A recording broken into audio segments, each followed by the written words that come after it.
I see our usual folks are on board. I'm close to on time. And yes, I'm back in the living room, in the dark room, back and forth. Hugh and I had to work on taxes all weekend, so I needed to move my computer where we were at the same desk. Coastal Mississippi, is it warm down there? It's supposed to be 76 here on Friday. So excited. Garden time. No music. Really? What? I hear it here. I don't know what's going on. Whatever. Did I hear you?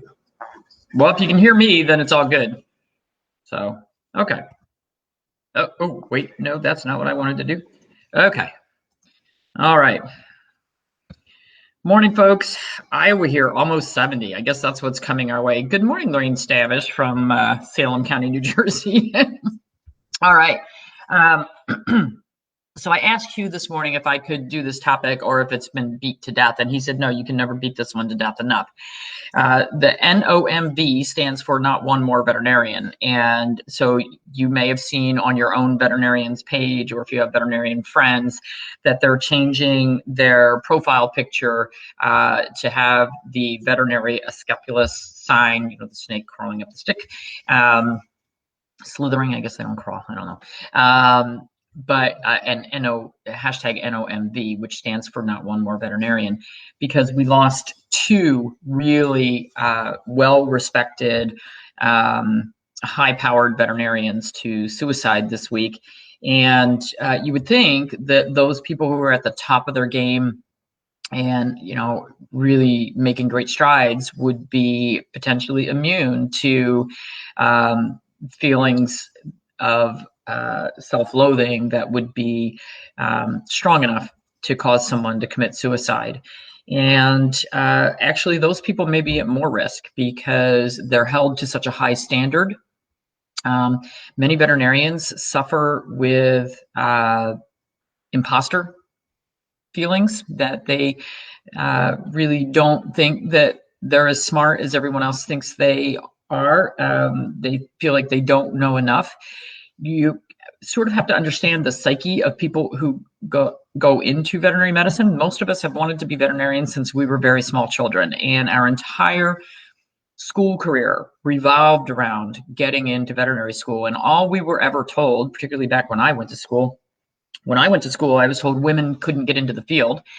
And we were told that we weren't smart enough, our grades wouldn't be good enough. 1 out of 20 people that applied would get in. You won't make it. Don't even try. I was told that so many times, I can't even tell you how many times. So it required a huge commitment. So you have to have this single-minded mindset of this is the only thing I want to do. For me, I didn't have a backup plan. I couldn't go to med school. If Hugh cuts himself, I cut myself in the kitchen last week, and Hugh had to put a Band-Aid on it because I don't do those things. I don't do people blood at all. So med school was not a backup plan. And that's a little sad if you think about it. It's much easier to get into medical school. You can get into medical schools with B's and C's in your grades. You can't get into veterinary school with that. But it wasn't an option for me because I can't even look at pictures of human anatomy. So I didn't have a backup plan. If I didn't get into veterinary school, I wasn't going. Melissa Shelton, I shared something that she wrote about why she got out of practice. And she's very thankful, as am I, that we have a backup plan for getting us through. And I can't tell you how many times and the COVID situation is taking its toll. Clients are angry that they can't go in. Veterinarians are scared that their staff is going to get exposed. Veterinarians are scared that they'll get sued by their staff if their staff gets sick for coming to work. It adds a whole different level on top of everything else. But I've never really talked about my experiences. Melissa Shelton wrote it out very nicely, I thought. Well done. I've never talked about my experiences going through the field, but I'm going to give you a little rundown. I was so intent on being a veterinarian. There was no option for anything else. It was all I thought about. And I was class valedictorian in high school. I made I did my undergrad career in 3 years instead of 4 because I was so hell-bent on getting to my end goal. There were no summers off. Everything was single focus: get to vet school, get to vet school, get to vet school. When I got into veterinary school, then it was single focus: get A's, get A's, get A's. I don't know why I cared about getting A's when I was in veterinary school. I graduated in the top 10 in my class. I don't know why I cared, because you know what? The person who graduated last in our class is also practicing veterinary medicine. Actually, one of the people who's in the top 10, she quit in the first year and became a bank teller.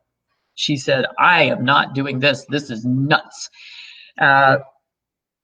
We went to work early in our careers for employers who drove us very hard.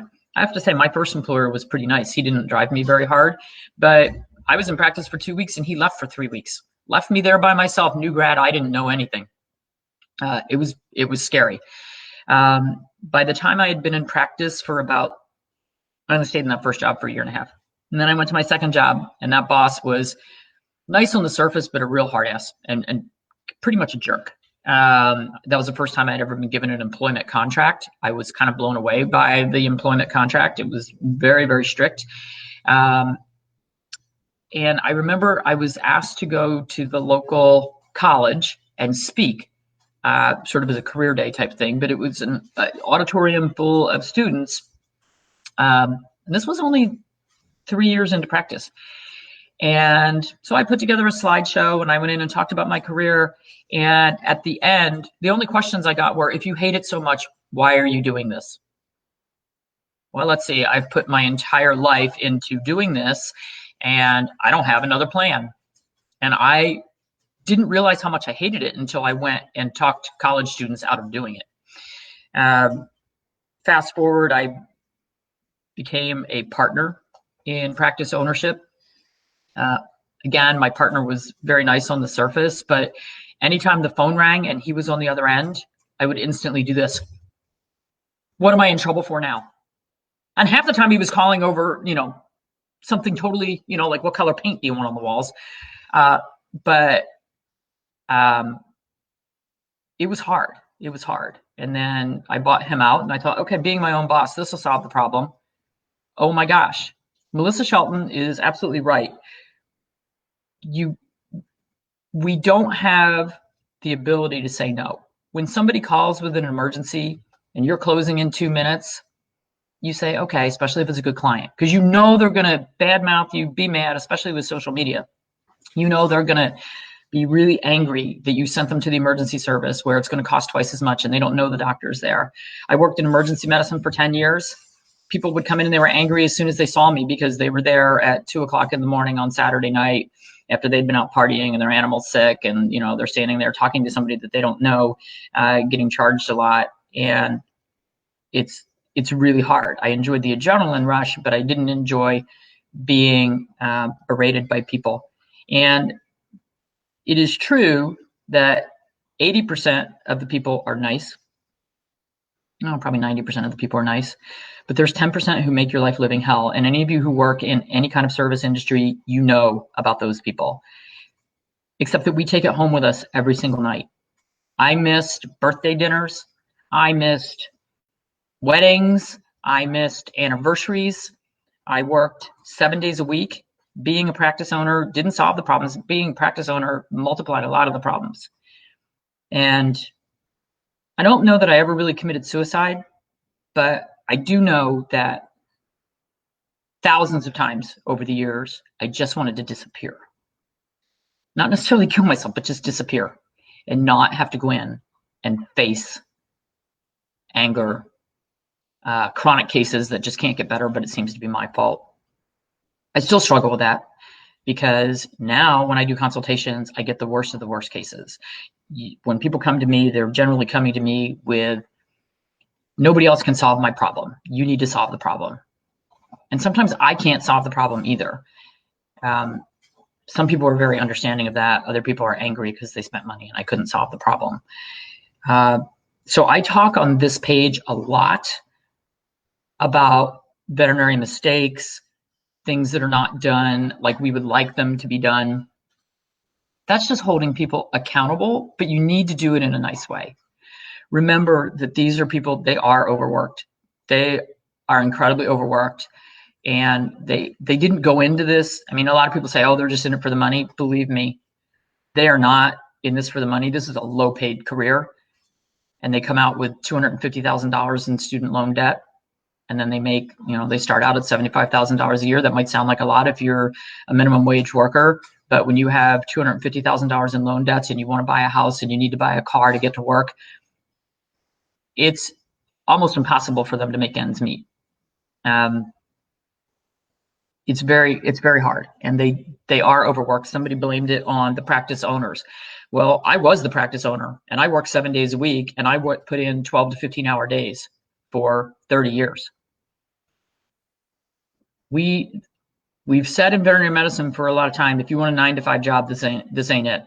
There's no such thing as a 9-to-5 veterinary job, because no matter, when I worked in emergency, my shift was 11 a.m. on Sunday to 8 p.m. Sunday night. That was one of my shifts. And that 8 p.m. Sunday night sometimes turned into 8 a.m. Monday morning by the time I finished up the surgeries that had accumulated or the cases that I had to finish up. It's not a 9-to-5 job. There are no set hours. The pay is low and the stress level is high. So if you have a veterinarian that you don't agree with, that you don't like, that you're butting heads, get out. Don't make them miserable. Don't make you miserable. Don't be one of those people who's responsible for them saying, I can't do this one more day. I've had that thought. I was trying to sell my practices, frankly, for probably 15 years. Sometimes I worked harder at it than others. My practice served me well. I love my practice. I love my good clients. Those of you who have been my good clients, absolutely love you. Absolutely love you because you make my life happy. Joyce Rath, every time she came to my office, first of all, she drove 3 hours each way. I don't know if she's on here this morning. I haven't been watching. Drove 3 hours each way to bring Susie to see me from Virginia. And when I retired, Susie was one of the patients that I felt really bad about leaving because she struggles with really bad allergies. But every time Joyce came to my office, she brought things. She brought stuff for the staff. She brought stuff for me. We have actually multiple clients who do that. And I cannot tell you how much difference that makes in the life of these stressed out technicians.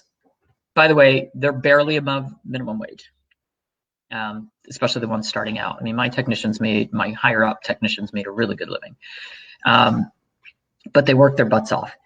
Bringing them muffins, bringing them a fruit basket, bringing them anything. You want to be at the top of the list. You want to be well served. Show appreciation, because there is not enough appreciation in the field. And like I said, if you're butting heads with your veterinarian and you don't get along, please find somewhere else, please.